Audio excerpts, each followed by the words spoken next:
भक्तों, जय श्री राधे, जय श्री सीताराम। सभी को प्रणाम, सभी को नमस्कार। आप लोगों की असीम अनुकंपा के कारण और परब्रह्म परमेश्वर की प्रेरणा के अनुरूप, सदगुरु की कृपा, माता पिता के चरणों के आशीर्वाद के कारण मेरा मन अंदर से केवल रामचरितमानस सत्संग करने का काफी दिनों से हो रहा था, जिसके फलस्वरूप आप लोगों के सामने मानस सत्संग हेतु अपने YouTube चैनल मानस दर्शन सत्संग के माध्यम से आपके सामने हूं। आइए थोड़ा सा नाम सुमरन करने के बाद में प्रथम दिवस या यूं कहे मंगलाचरण या प्रथम दिवस की राम कथा में प्रवेश करते हैं। वीडियो थोड़े लंबे रहेंगे क्योंकि धीरे धीरे हमें वीडियो की संख्या बढ़ानी है। आइए। भज गोविंद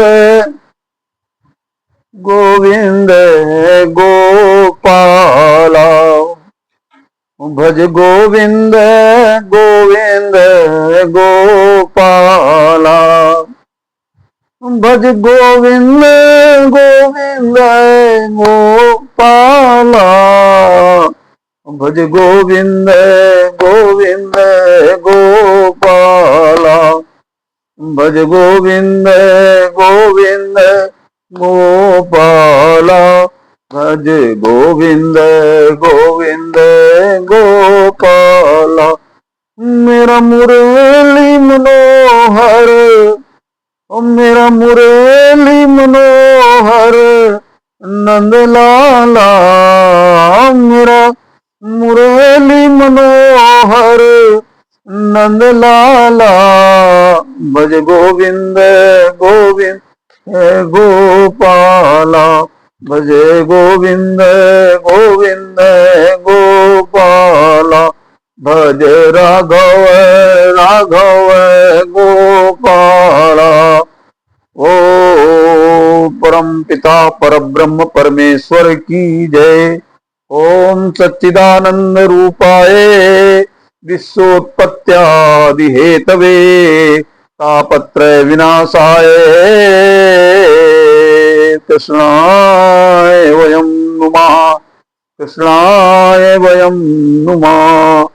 यं ब्रह्मा वरुणेन्दु रुद्रमरुतः स्तुवन्ति दिव्यैस्तवै वेदैः साङ्गपदक्रमोपनिषदै गायन्ति यं सामगा।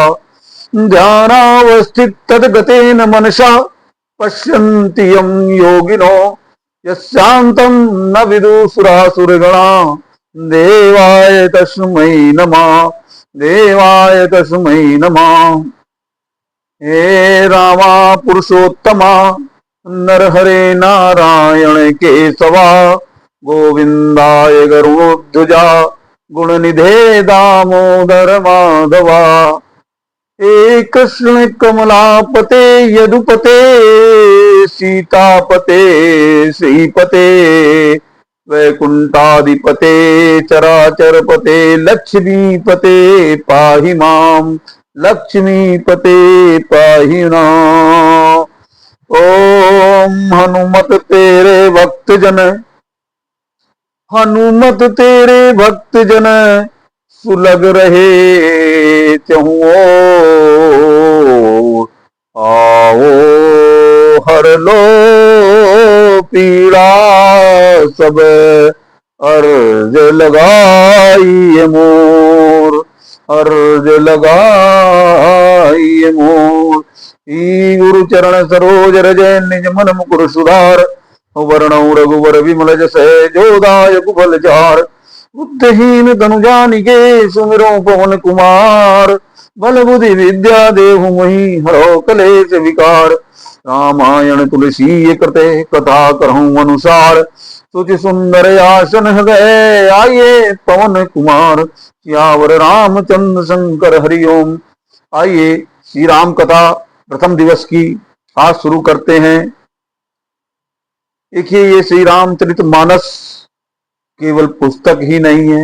सबसे पहली बात तो ये समझना होगा, ये रामचरितमानस कोई पुस्तक नहीं है, ना कोई ग्रंथ है। हम लोग अपनी आम भाषा में बोल देते हैं, कभी महाकाव्य बोल देते हैं, कभी ग्रंथ बोल देते हैं। ये रामचरितमानस वेदों की ऋचाएं हैं।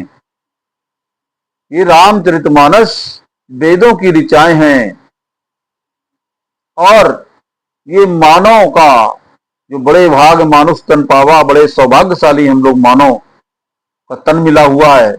ये मानव के घट में प्राण रूप में ये रामचरितमानस बैठी हुई है। उस घट में मर्यादा पुरुषोत्तम का वास है। वो राम है, वो भगवान है, आपके इष्ट देव हैं जो आपके इस घट में बैठे हुए हैं। इसलिए आप घटते नहीं हैं, कभी कभी आप घटते नहीं, बढ़ते ही रहते हैं। क्योंकि घट में बैठ करके बढ़ेगा पानी, घटेगा नहीं।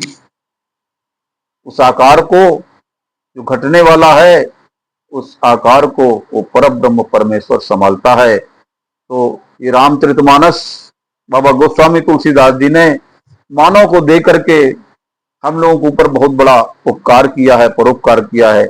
हम सभी उनके आभारी हैं। बाबा तुलसीदास जी के विषय में संक्षिप्त चर्चा हो चुकी है, फिर कभी मौका मिला तो विस्तृत चर्चा। बाबा गोस्वामी तुलसीदास जी का भी चरित्र बहुत ही विलक्षण, बड़ा संघर्षमय और बड़ा तपस्वी, बहुत ही विश्वास से, सकारात्मकता से ओतप्रोत चरित्र है।